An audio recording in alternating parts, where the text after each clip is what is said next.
bertemu dengan Anda dalam rumah Tuhan. It's nice to see you again. Amin. Shalom Bapak Ibu. Shalom. Bagaimana kabarnya? Luar biasa, haleluya, puji Tuhan. Saya berharap kita semua juga dalam keadaan yang sehat, selalu diberkati, selalu semangat untuk terus kita bertumbuh dalam Tuhan. Amin. Siapa yang siap untuk sama-sama kita belajar firman Tuhan? Amin. Amin, amin, amin. Puji Tuhan, saya masih diberikan kesempatan pagi hari ini untuk sama-sama kita mempelajari firman Tuhan dengan tema besar kita take a stand atau kita berani ambil sikap, berani bersikap. Dan subtema yang saya berikan pada pagi hari ini adalah God's instrument atau alat-alatnya Tuhan.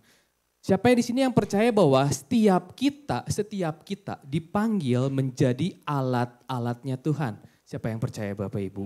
Amin.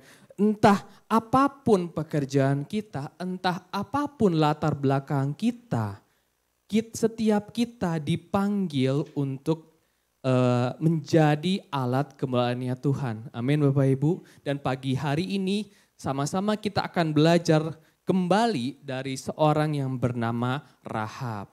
Belum bosan ya Bapak Ibu ya, sama-sama kita terus gali. Kenapa? Karena setiap kali kita membaca dan merenungkan firman Tuhan berkali-kali akan ada suatu rema, akan ada suatu sudut pandang baru yang kita bisa pelajari. Amin Bapak Ibu.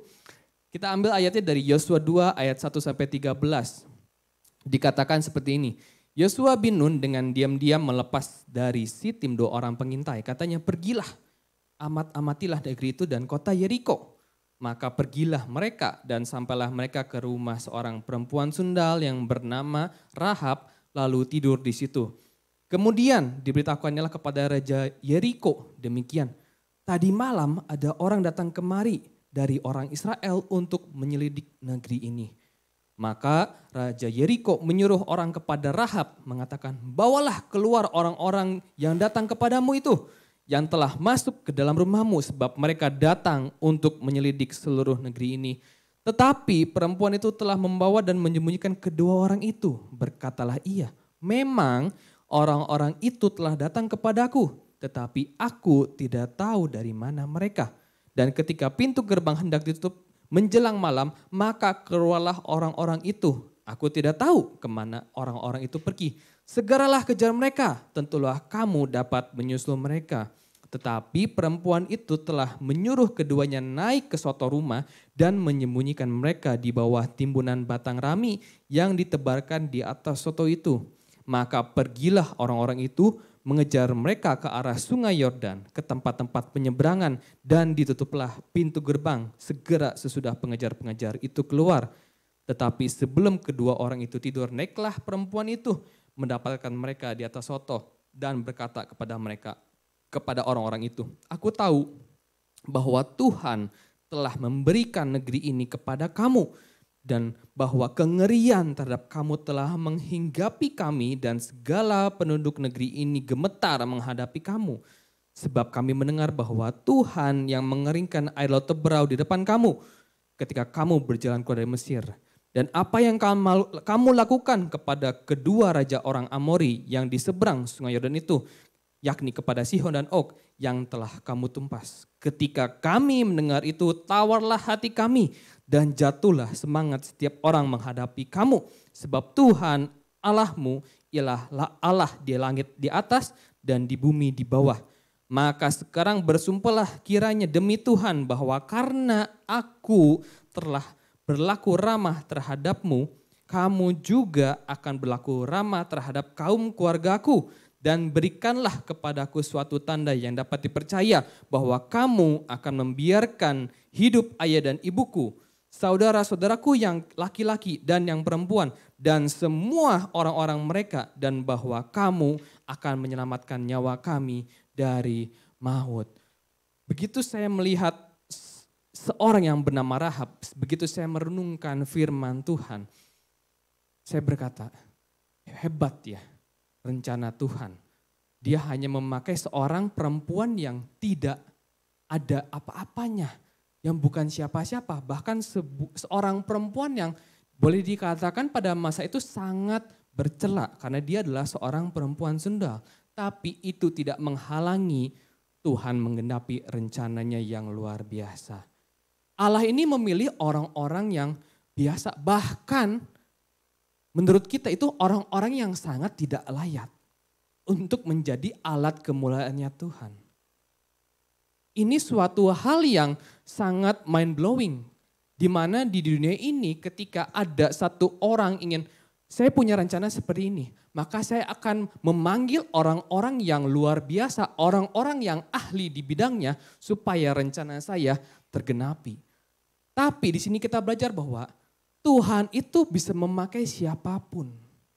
Tuhan itu bisa memakai orang-orang yang kita anggap gak layak untuk menggenapi rencana Tuhan. Pertanyaannya, apakah kita tahu rencana Tuhan? Apakah kita mau mendengar dan mengikuti panggilannya?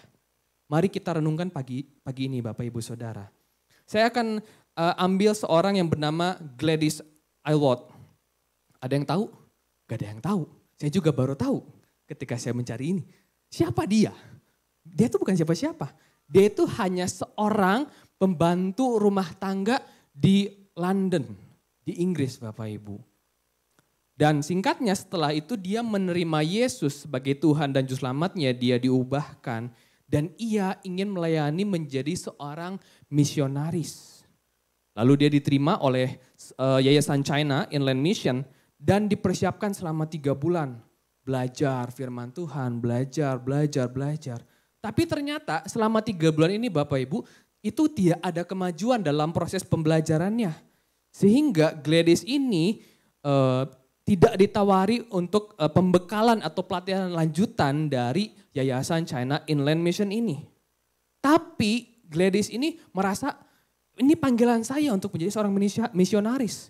Kemudian dia bekerja lagi, simpan uangnya, nabung, dan menghabiskan semua tabungannya untuk beli tiket ke China, ke Yangzheng waktu itu.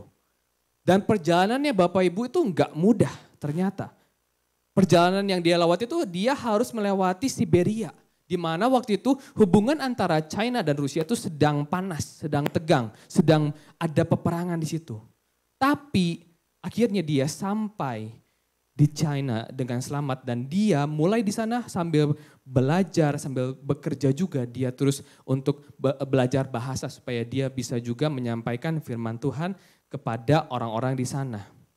Dan salah satu pencapaiannya adalah memimpin sekelompok anak-anak yatim piatu untuk berjalan melalui pegunungan. Waktu itu karena kondisi sedang perang waktu itu, saat itu Jepang menyerang China.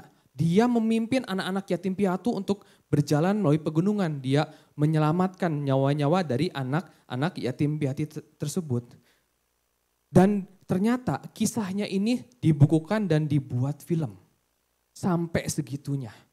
Bahwa seorang yang awalnya hanya seorang pembantu. Tetapi ketika dia menerima Yesus sebagai Tuhan dan Juru Selamatnya. Ketika dia tahu, dia mendengar panggilannya bahwa kamu harus menjadi misionaris. Dan dia taruh panggilan itu dalam hati dan pikiran dia. Sehingga ketika dia dipersiapkan, kata yayasannya, enggak kamu belum siap, kamu gak ada proses kemajuan. Itu tidak menghalangi dia. Dia tetap bersikeras untuk memenuhi panggilan yang telah ditetapkan oleh Yesus pada kehidupan dia. Maka dia terus berusaha dan sampai akhirnya dia sampai di China menyampaikan firman Tuhan dan lewat dia banyak sekali anak-anak yatim diselamatkan. Ketika saya merenungkan siapa dia, awalnya hanya seorang pembantu tapi dipakai oleh Tuhan menyelamatkan banyak sekali anak-anak di negeri yang asing bagi dia. Satu di Inggris, satu di China, bahasanya aja udah beda banget. Saya aja yang China aja gak bisa bahasa China Bapak Ibu. Ya cuman perkenalan biasa aja, ni hao ma wahan hao. Standar aja. Tapi dia ini bersikeras belajar demi apa? Demi memenuhi panggilan dari Kristus Yesus. Pada pagi hari ini yuk sama-sama kita belajar bagaimana sih sikap hati seperti apa sih yang kita harus pelajari, yang kita harus taruh dalam setiap hati dan pikiran kita supaya kita bisa menjadinya alat-alatnya Tuhan. Sama-sama kita baca juga dari Rahab. Yang pertama itu adalah dia memiliki sifat hati itu, ini aku Bapa. This is me, ini aku, tolong. Jadi Rahab ini dan orang Gladys ini tadi dia juga bilang, this is me, ini aku Tuhan. Ketika dipanggil, apakah kita siap? Iya, ini aku Tuhan. Sama waktu itu seperti Samuel. Waktu itu ya, di bawah waktu itu ketika sama Nabi Eli. Waktu itu sedang malam, ada suara yang memanggil Samuel, Samuel, Samuel. Dia mengira itu adalah Nabi Eli.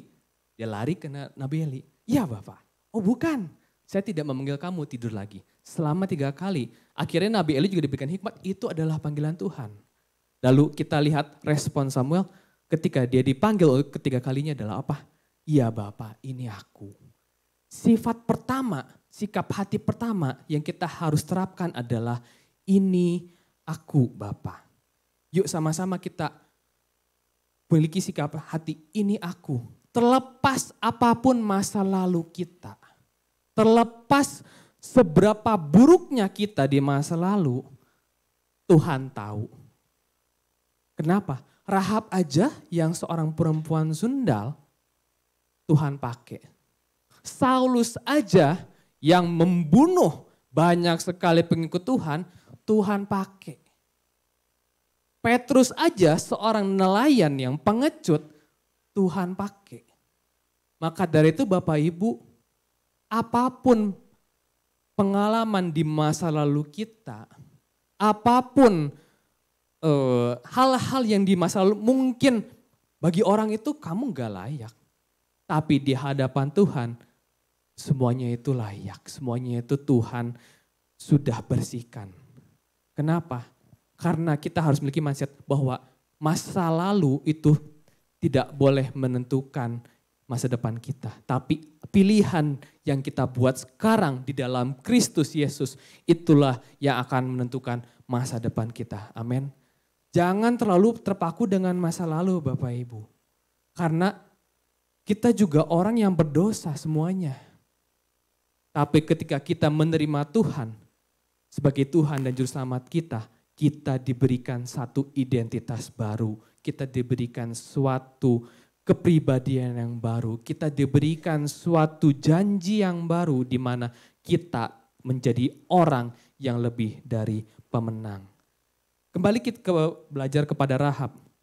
Rahab mungkin seorang yang dikenal di kota itu, tapi dikenal dalam tanda kutip negatif karena dia seorang perempuan sundal di situ. Dan di sini juga menariknya bahwa para pengintai, kenapa sih mereka bisa datang ke rumah Rahab atau ke rumah perempuan sundal? Karena ya biasanya pastinya banyak pria yang datang ke sana, benar nggak Bapak Ibu? Dan itu otomatis akan menurunkan kecurigaan bahwa ya benar memang banyak pria datang ke rumah dia. Tapi ternyata kedatangan kedua pengintai itu sampai kepada telinga raja.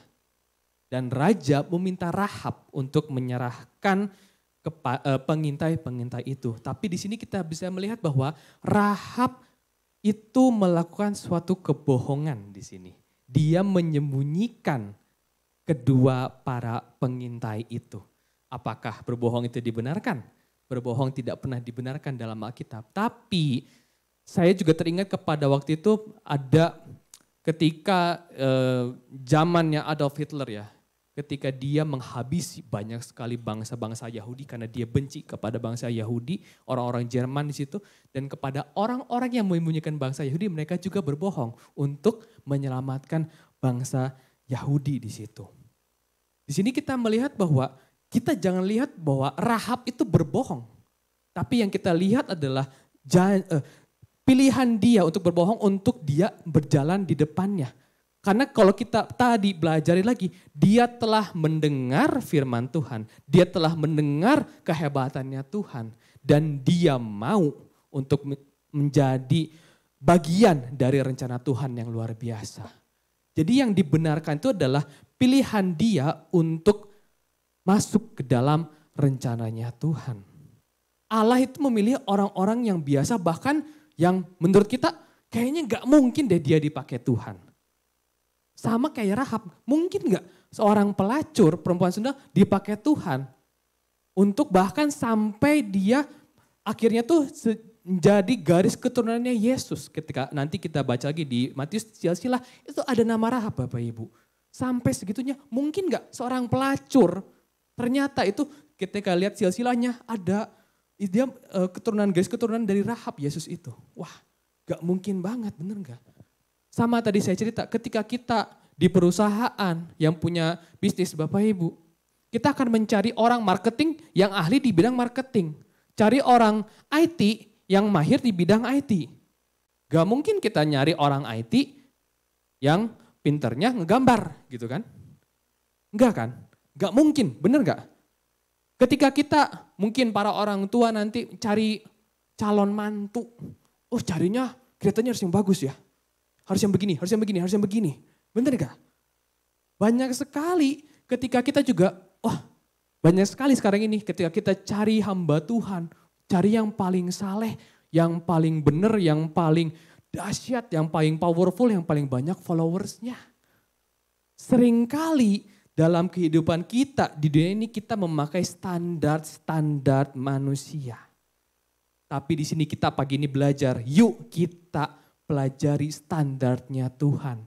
Gimana sih standarnya Tuhan? Standarnya Tuhan ini hanya cukup, kita mau gak ini aku Tuhan, pakai aku. That's it, simple.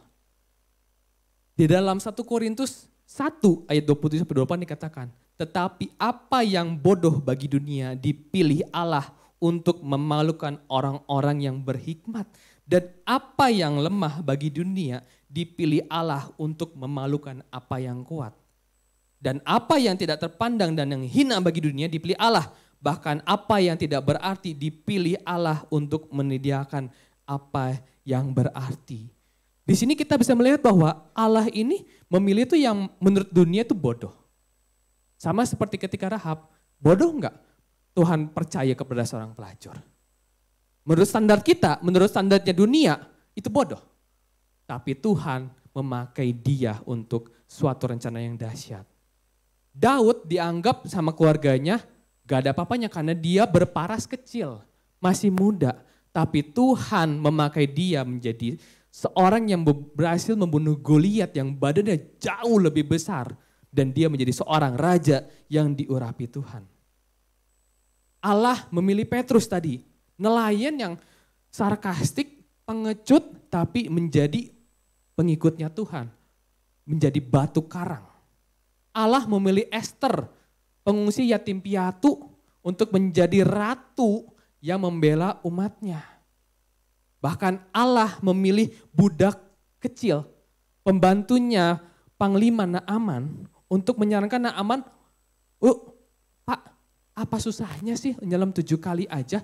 Kalau nanti Tuhan menyuruh hal yang sulit, Bapak juga mau kan? Kenapa sekarang hal yang simpel aja Bapak gak mau?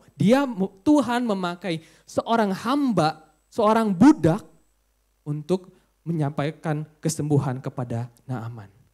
Jadi Allah itu kurang lebih memanggil orang-orang yang sederhana. Bukan yang superhero, bukan yang orang yang hebat banget, enggak, untuk mencapai tujuannya. Kenapa sih Allah memilih orang-orang yang menurut kita sederhana, menurut kita itu simple, atau mungkin yang gak mampu. Tadi dikatakan supaya mempermalukan orang-orang yang merasa kuat dan pintar. Supaya gak ada yang bisa sombong. Kenapa? Ketika dia dipercaya, ketika Tuhan menggenapi rencananya, kita sadar bahwa ini semua karena Tuhan. Apa yang gue punya, apa yang telah aku achieve, yang telah aku dapat, ini semua pemberian pada Tuhan. Dan yang terakhir supaya terlihat bahwa kekuatan itu berasal daripada Allah. Dan di sini kita melihat bahwa Allah memampukan orang yang mau. Allah tidak memilih orang yang mampu atau orang yang hebat. Ia memilih orang yang mau lalu memampukan orang itu. Amin. Siapa yang di sini kita mau atau kita dimampukan sama Tuhan. Kita setiap orang kita punya suatu rencana. Yuk sama-sama kita bentuk hati kita perbaiki sifat hati kita, ini aku Tuhan. Itu yang pertama tadi, ini aku. Dengan segala kerendahan hati, dengan segala masa laluku. Yang kedua Bapak Ibu, aku tahu. Aku tahu masa laluku begini. Dan aku tahu firman-Mu Tuhan. Jadi yang kedua itu adalah aku tahu. Artinya itu apa? Di sini kita bisa melihat di ayat yang ke-10.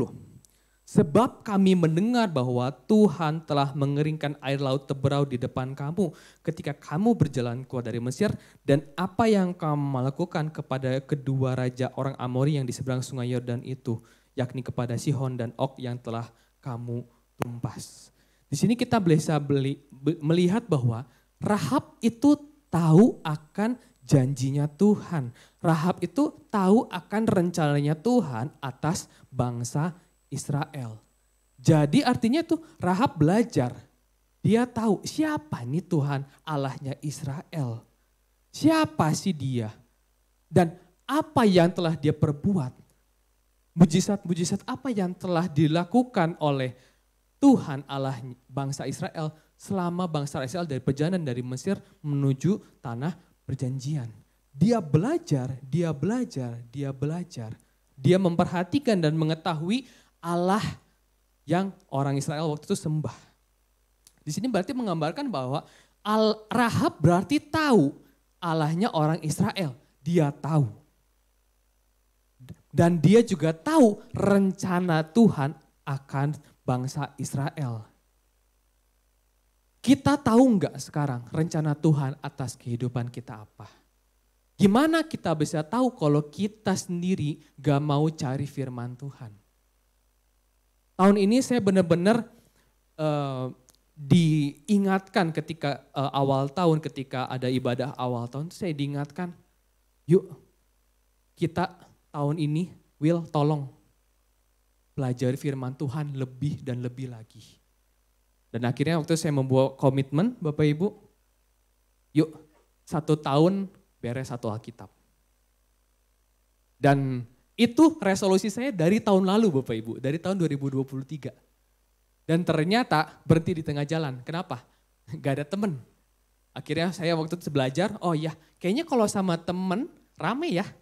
Jadi saya ajaklah Joseph, ajak juga Joshua, beberapa teman-teman yang lain. Yuk, saya tidak memaksa tapi saya menganjurkan.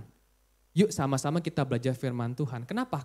Ketika kita baca firman Tuhan bersama-sama, kita merenungkan, oh dari saya dapat ini, dari Joseph dapat ini, dari Joshua dapat ini.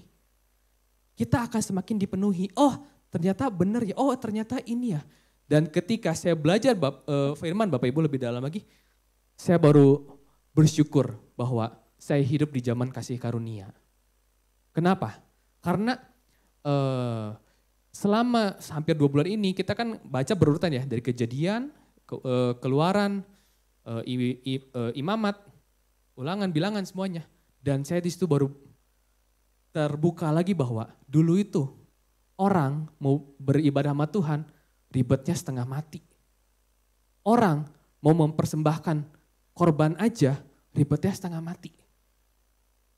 Dan waktu itu banyak sekali ada bangsa-bangsa yang dikhususkan, seperti kaum Lewi dikhususkan bahwa dia akan menjadi imam. Sekarang kita mau beribadah sama Tuhan, tinggal duduk, berdoa sama Tuhan, kita connect sama Tuhan.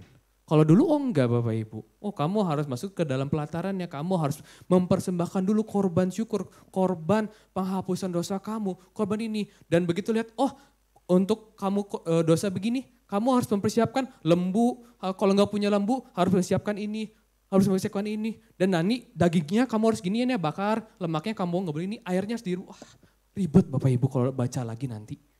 Sekarang kita datang membawa hidup kita sebagai korban syukur kita kepada Tuhan. Sesimpel itu.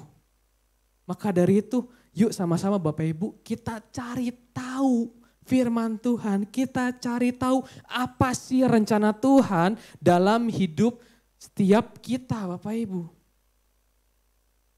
Cari tahu apa alasan saya mau melayani di sini. Apa Kenapa Tuhan menempatkan saya? Kenapa Tuhan memberikan talenta ini kepada saya? Saya dulu pertama kali melayani itu Bapak Ibu, seperti saya sudah pernah ceritakan bahwa dia itu di rumah nenek saya. Waktu itu kita setiap bulan ada kebaktian. Waktu itu karena semuanya masih mostly masih di Bandung. Jadi setiap bulan itu kan ya emak dulu punya banyak anak, punya banyak cucu. Setiap bulan pasti ada yang ulang tahun. Setiap sebulan sekali kita pasti ngumpul di rumah emak. Dan di situ saya baru bisa belajar piano. Baru belajar bisa piano. Dan memang dari kecil tuh orang tua itu ingin papa mama tuh pengen anaknya tuh bisa bermain musik. Dan puji Tuhan saya diberikan talenta itu. Jadi saya pakai talenta itu untuk memuliakan nama Tuhan. Pelayanan pertama di rumah nenek, malam-malam kebaktian kita nyanyi lagu Selamat Pagi Bapak. Karena cuma lagu itu saya bisa, satu lagu doang. Sisanya waktu itu diserahkan sama Pastor Henry. Biasanya kan Atyo yang ngegitar ya dulu biasanya gitu ya. Tapi satu lagu diberikan kesempatan saya nyanyi lagu Selamat Pagi Bapak. Malam Bapak Ibu itu. Tapi yang saya pelajari bahwa saya mau melayani. Kenapa? Karena saya sudah diberikan talenta. Dari saya kecil diajarin bahwa talenta itu Tuhan percayakan supaya sama kita dikembangkan untuk kemuliaan nama Tuhan. Dan singkat cerita waktu itu belajar piano udah sampai kelas 5, kelas 6. Karena waktu itu saya udah agak males latihannya. Mau belajar waktu itu gitar Bapak Ibu. Sama Om Yusak dulu. Gurunya Apin juga kalau nggak salah waktu itu. Selama 3 bulan ya, 2 bulan Bapak Ibu gak bisa tuh. Gak bisa bunyi, itu kunci gantung blepep, gak bisa. 2 bulan. Dan ternyata setelah saya telusuri, dari hati saya gak bener. Jadi saya tuh kayak ya udah deh, karena disuruh orang tua saya belajar gitar. Ya udah deh, saya karena disuruh saya mau belajar gitar. Itu alasan saya waktu itu belajar gitar Bapak Ibu. Dan waktu itu Om Yusak pun merasa waktu itu kayaknya dari anaknya gak mau dia belajar gitar. Ngomong ke mama saya. Lalu mama saya manggil saya, Will ini mah gak apa-apa. Kalau William gak mau gak apa-apa. Gak maksa. Tapi ingat mama pengen sebenarnya bahwa bisa main gitar supaya apa? Supaya talenta kamu dikembangkan lagi untuk pelayanan lebih dahsyat lagi. Di situ saya disadarkan, oh yaudah. Keluar Bapak Ibu dari kamar, bunyi langsung tuh gitar. Kunci gantung, jreng. Jreng langsung. Jadi memang kita harus sadari apa sih panggilan Tuhan dalam hidup kita. Dan Bapak Ibu, kalau Bapak Ibu tahu kondisi dunia sekarang, ini sedang terjadi masa-masa di mana Tuhan butuh pengerja-pengerja. Ketika COVID melanda dari tahun 2020, itu ada research center mengatakan bahwa banyak sekali orang di dunia itu dikuatkan selama masa COVID. Dalam 11 dari 14 negara yang disurvei, lebih banyak orang mengatakan iman mereka dikuatkan daripada iman mereka melemah. Padahal kita nggak datang ke gereja. Kita dulu harus PPKM. Kita benar-benar harus jaga social distancing. Tapi di situ justru iman mereka dikuatkan. Dan Allah juga sedang melakukan hal-hal yang tak terduga. Salah satu itu di China Bapak Ibu, yang negara komunis. Itu akan menjadi negara dengan populasi Kristen terbesar di masa tahun 2030 nanti. Awalnya negara komunis, Tuhan mempersiapkan dia akan menjadi negara dengan populasi Kristen terbesar di tahun 2030. Pertanyaannya, kita mau nggak menjadi bagian dari rencana Tuhan? Allah juga mengirimkan setiap orang-orang Kristen, kita-kita semua, itu ke kantor-kantor, ke pemerintahan, ke komunitas-komunitas untuk apa? Untuk menyebarkan Injil. Bapak Ibu tahu, saya di kantor panggilan saya adalah pastor. Kenapa ya? Karena story saya selalu memberikan firman Tuhan. Saya selalu memberikan firman Tuhan. Dan waktu itu saya punya cerita begini Bapak Ibu. Ada teman saya yang Kristen. Dia waktu itu lagi gak masuk kantor. Tapi dia taruh Alkitab di meja. Alkitabnya tebal gede tuh. Taruh di meja. Dianya gak masuk kantor. Saya melihat, wih ada Alkitab nih. Tumben-tumbenan gitu ya. Saya nanya, iya kok baru beli dari Shopee katanya. Buat saya baca di kantor, oke. Datanglah teman-teman yang lain. yang non-Kristen. Ngelihat tuh Alkitab. Tahu nggak Bapak Ibu, akhirnya mereka ngapain? Mereka buka Alkitab, mereka baca Alkitab. Dan di situ mereka nanyanya ke siapa? Mas Will dong. Mas Will, ini apa sih artinya? Ini apa sih artinya? Bapak Ibu, kalau kita tidak mempersiapkan diri kita ketika kita ditanya, coba kamu, Mas Will, apa sih keselamatan itu? Kenapa saya harus terima Tuhan Yesus? Kalau kita nggak siap, gimana kita bisa ikut dalam rencananya Tuhan untuk memuridkan bangsa-bangsa Bapak Ibu? Maka dari itu, yuk kita miliki sikap hati, aku mau tahu rencana Tuhan, aku mau tahu firman Tuhan, aku mau tahu panggilan Tuhan dalam kehidupan saya. Di mana? Di Alkitab. Cari tahu firman Tuhan. Karena di situ manual book untuk kehidupan kita di dunia ini. Tuhan menempatkan kita di kantor, dimanapun kita berada, di tempat kita sekolah, itu pasti ada maksud tertentu. Kenapa? Karena kita orang Kristen menjadi surat yang terbuka. Banyak sekali pengalaman-pengalaman itu ngelihat orang Kristen itu penuh dengan kasih. Maka dari itu yuk sama-sama kita jadikan hidup kita ini lembaran yang terbuka. Jadi ketika orang melihat, oh ternyata orang Kristen begini ya. Ternyata orang Kristen penuh kasih. Ternyata orang Kristen itu tidak pernah menyimpan kebencian, tidak pernah nyimpan kepahitan. Saya mau belajar, gimana sih caranya? Itu salah satu cara Tuhan menyelamatkan bangsa-bangsa dan kita menjadi murid-muridnya Tuhan. Tidak ada yang lebih bermanfaat atau lebih penting daripada kita terlibat dalam karya penebusan Tuhan, dalam karya pemuridannya Tuhan. Mau enggak Bapak Ibu? Yuk sama-sama kita belajar firman Tuhan. Lebih lagi, komitmen lagi. Gak ngerti, tanya kepada kakak rohani, tanya kepada gembala, tanya kepada leaders Anda. Karena saya yakin setiap leaders sudah dikaruniai dan diberikan berkat, diberikan talenta, diberikan hikmat supaya mereka juga bisa memuridkan. Amin Bapak Ibu. Yang terakhir, yang sikap hati yang mau itu, yang Tuhan inginkan supaya kita bisa menjadi alatnya adalah aku mau. Jadi aku tahu firman Tuhan, aku tahu panggilan Tuhan. Yang terakhir yang paling penting adalah aku mau.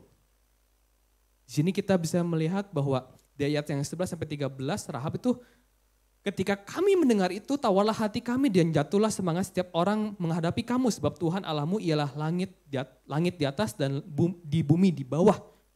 Maka sekarang bersumpahlah kiranya demi Tuhan bahwa karena aku telah berlaku ramah terhadapmu, kamu juga akan berlaku ramah terhadap kaum keluargaku. Dan berikanlah kepadaku suatu tanda yang dapat dipercaya bahwa kamu akan membiarkan hidup ayah dan ibuku, saudara-saudaraku yang laki-laki dan yang perempuan, dan semua orang-orang mereka, dan bahwa kamu akan menyelamatkan mereka, nyawa kami dari maut. Jadi sini sih kita bisa melihat bahwa juga itu Rahab mengakui Allah sebagai Allah satu-satunya. Karena pada waktu itu Bapak Ibu latar belakangnya adalah pada zaman itu diyakini di Jericho itu, kota itu adalah ada macam-macam dewa. Ada dewa yang berkuasa atas cuaca, ada yang berkuasa atas di dataran tinggi, di pegunungan, di laut, di langit, banyak sekali. Tapi di sini kita bisa mengambil bahwa Rahab mau mengakui bahwa Allah orang Israel adalah Allah yang berkuasa atas seluruhnya. Dan pengakuan itu dia lanjutkan dengan komitmen dan tindakan dia di mana dia menyembunyikan kedua orang pengintai. Dan komitmen untuk dia berlaku ramah dan dia juga mau menyelamatkan keluarganya. Dan sebaliknya ia meminta komitmen, minta janji kepada kedua orang pengintai supaya dia dan seluruh keluarganya diselamatkan. Pertanyaannya Bapak Ibu, apa cuma Rahab yang tahu cerita tentang Allah mengeluarkan bangsa Israel dari Mesir? Apa cuma Rahab yang tahu? Banyak. Dari mana? Di situ katakan ketika kami mendengar itu, artinya adalah seluruh kota Jericho tahu dan mendengar. Dan mereka juga menjadi ketika mendengar itu tawarlah hati kami karena mereka tahu kekuasaan Allah Israel. Mereka tahu Allah Israel itu melakukan banyak sekali mujizat. Mereka tahu bahwa ketika mereka mau masuk mau menyeberangi Sungai Yordan, ada bangsa Amor itu ada 2 raja. Tahu Allah memenangkan bangsa Israel, tahu. Tapi yang membedakan Rahab dari yang lain adalah dia mau bertindak. Bisa aja ketika 2 orang pengintai datang, dia ini silahkan pengintainya raja. Bisa aja. Tapi enggak, dia mengambil tindakan karena dia mau ikut dalam rencana Allah bagi bangsa Israel. Ada banyak sekali orang yang tahu bahwa Allah itu berkuasa, Allah yang mengadakan banyak mujizat, banyak. Tapi mereka tidak peduli untuk mencarinya. Ada banyak orang tahu yang Tuhan memanggil mereka, Tuhan sudah memberikan talenta. Talentanya apa? Tahu. Tapi banyak dari mereka juga yang tidak meresponi. Banyak dari mereka juga yang udahlah gini aja, saya mah gini aja, gak mau, udah gak mau lebih lagi. Banyak dari mereka yang tahu panggilannya tapi mereka gak mau mengikuti rencana Tuhan. Maka dari itu pagi ini, yuk sama-sama kita cari tahu dan ketika sudah dikasih tahu, yuk kita ambil sikap hati, aku mau Tuhan menjadi alatmu, aku mau Tuhan terlibat dalam rencanamu.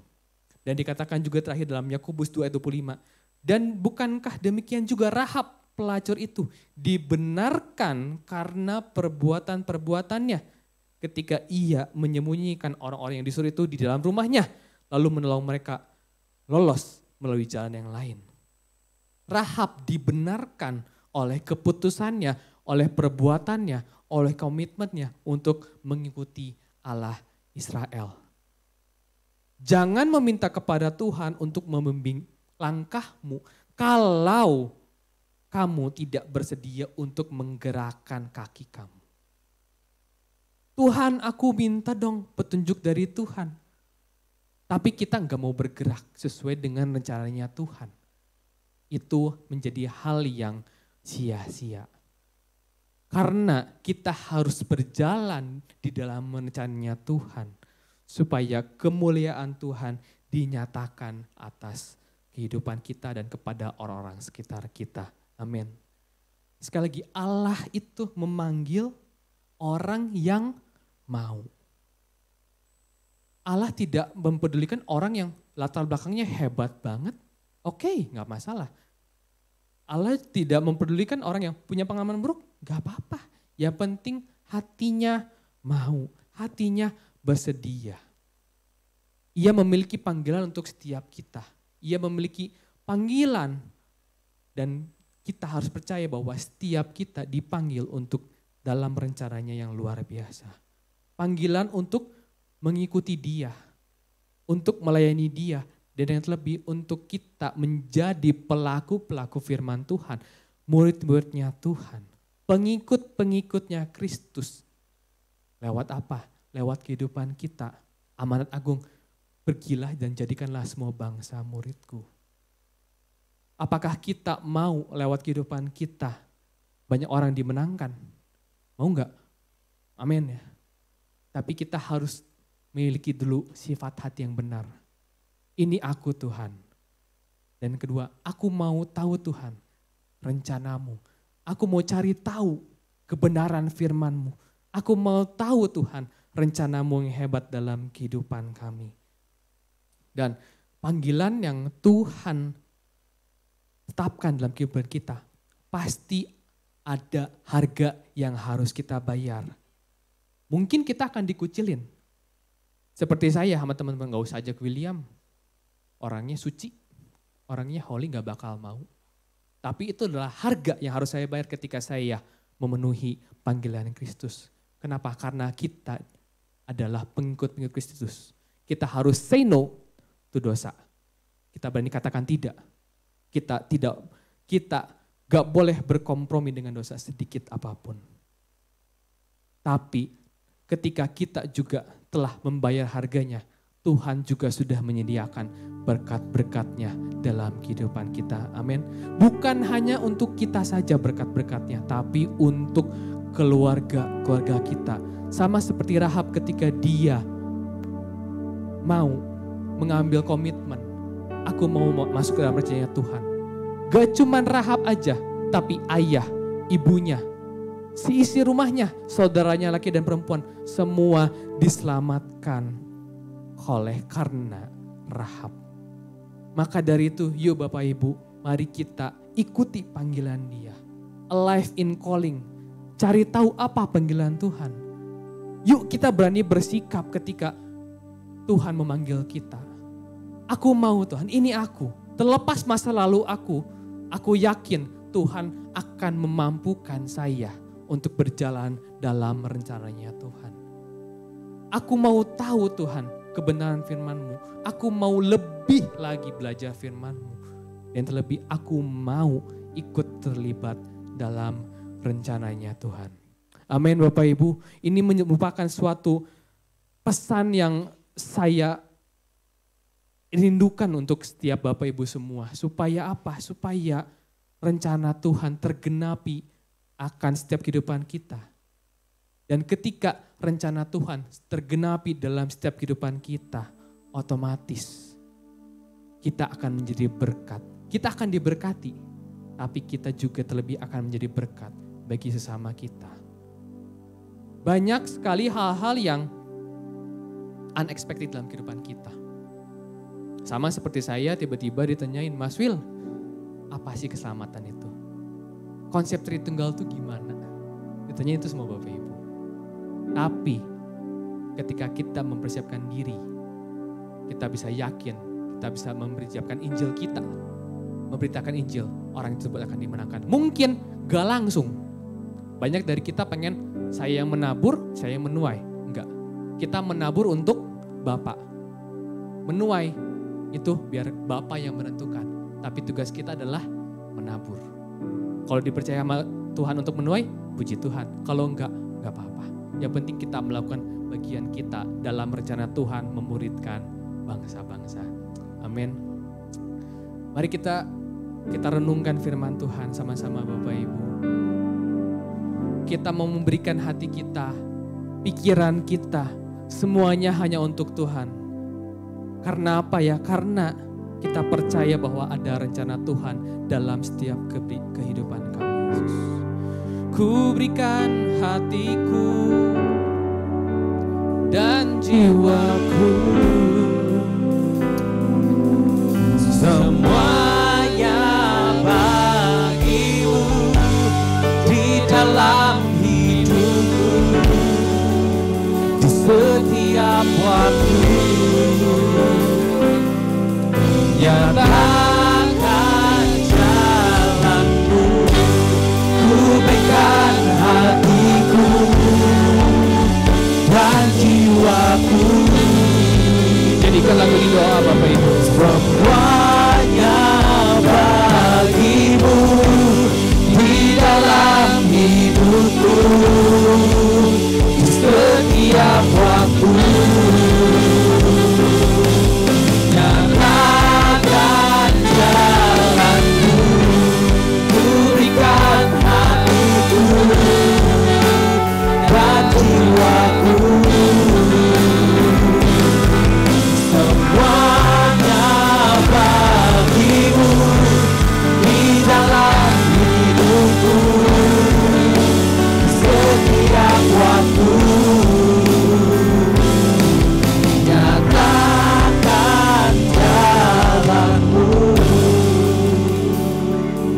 Benar Bapak, kami ingin memberikan hati kami ingin memberikan hidup kami, karena kami yakin dan percaya Bapak, ada suatu rencana-Mu yang luar biasa dalam setiap kehidupan kami.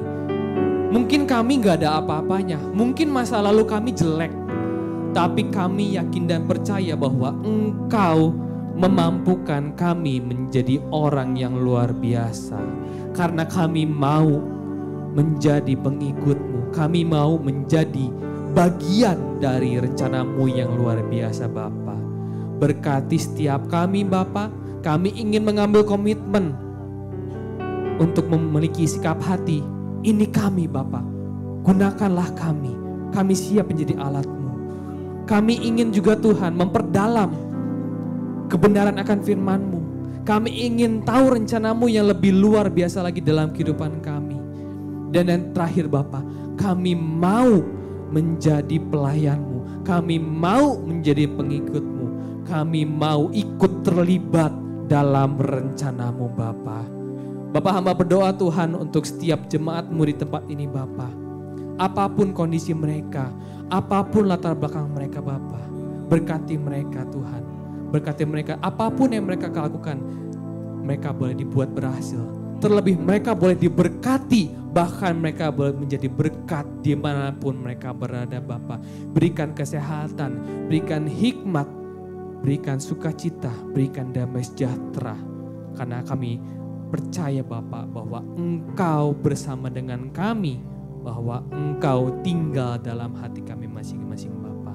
Terima kasih Tuhan, terima kasih Yesus. Kami siap untuk melakukan firman-Mu di dalam nama Tuhan Yesus Kristus yang siap menjadi pelaku firman. Sama-sama kita katakan amin.